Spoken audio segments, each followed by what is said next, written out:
నూతన DGP CV Anand తో పాటు పోలీసు ఉన్నతాధికారులు పాల్గొన్నారు. తెలంగాణ పోలీసు విభాగాన్ని ఆధునీకరించడంలో, వివిధ విభాగాల మధ్య సమన్వయాన్ని పెంపొందించడంలో శివధర్ రెడ్డి కీలక పాత్ర పోషించారు. ముఖ్యంగా సైబర్ భద్రత విషయంలో కీలక నిర్ణయాలు తీసుకున్నారు. అలాగే సైబర్ రక్షణ కవచంలా తెలంగాణ పోలీసు విభాగం మారడంలో తనదైన పాత్ర పోషించారు. ఇక పదవీ విరమణకు ముందు పోలీస్ శాఖలో పనిచేస్తున్న సిబ్బందికి శివధర్ రెడ్డి తీపి కబురు అందించారు. వారికి పుట్టినరోజుతో పాటు పెళ్లి రోజు నాడు ప్రత్యేక సెలవు మంజూరు చేయాలని ఉత్తర్వులు జారీ చేశారు. పోలీసులు నిరంతరం విధుల్లో తీవ్ర ఒత్తిడితో పనిచేస్తూ వ్యక్తిగత జీవితానికి, కుటుంబానికి సమయం కేటాయించలేకపోతున్నారని ఈ క్రమంలో ఈ నిర్ణయం తీసుకున్నారు. ఈ నిర్ణయంపై పోలీస్ సిబ్బంది హర్షం వ్యక్తం చేశారు.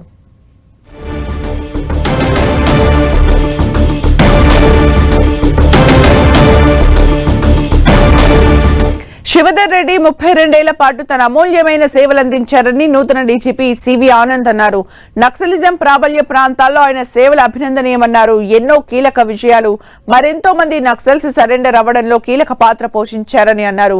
పోలీస్ కుటుంబాలకు ఎన్నో సంక్షేమ పథకాలు అమలు చేశారని గుర్తు చేశారు. 80s 90s లో అప్పుడున్న సమస్యకి గ్రే హౌండ్స్, ఎస్ఐబి లాంటి సంస్థల్ని ఏర్పాటు చేసిందో, ఇప్పుడు ఈ సమస్యలను ఎదుర్కోవడానికి narcotics bureau, cyber security bureau ఇటువంటి ఏర్పాటు చేసుకొని దాని పనితీరుని ఇంకా మెరుగుపరుచుకోవడానికి మనము ప్రయత్నం చేయాలి.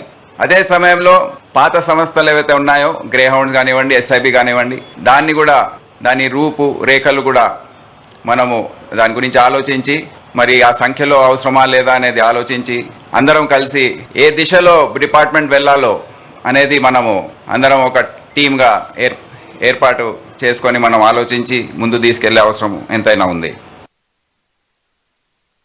ఫ్రెండ్లీ పోలీసింగ్ అంటే అందరితో ఫ్రెండ్లీ ఉంటారా, నేరస్తులతో కానీ క్రిమినల్స్తో కూడా అట్లాంటి పరిస్థితి ఉంటుందా, అది కరెక్ట్ కాదేమో అన్నది ఒక సూచన వచ్చింది.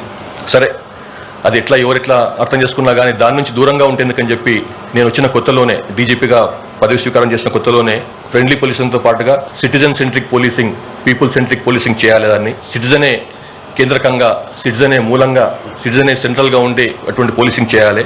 చట్టానికి అనుగుణంగా, విధానాలకు అనుగుణంగా, నిబంధనలకు అనుగుణంగా మనం పనిచేయాలి అన్న ఉద్దేశంతో సిటిజన్ సెంట్రిక్ పోలీసింగ్ అనే దానికి మనం శ్రీకారం చుట్టినాం. అది కొత్తదేం కాదు, పాతదే, కానీ దాన్ని కాన్సెప్ట్ రూపంగా తీసుకొచ్చినాం. దాంట్లో భాగంగా లాస్ట్ 7 months నుంచి పూర్తిగా ప్రభుత్వ విధానాలకు అనుగుణంగా, ప్రభుత్వానికి, గవర్నమెంట్ పోలీస్ శాఖకు చెడ్డ పేరు రాకుండా ఉండేట్టుగా సిటిజన్ సెంట్రిక్ పోలీసింగ్ నడిపించినాం.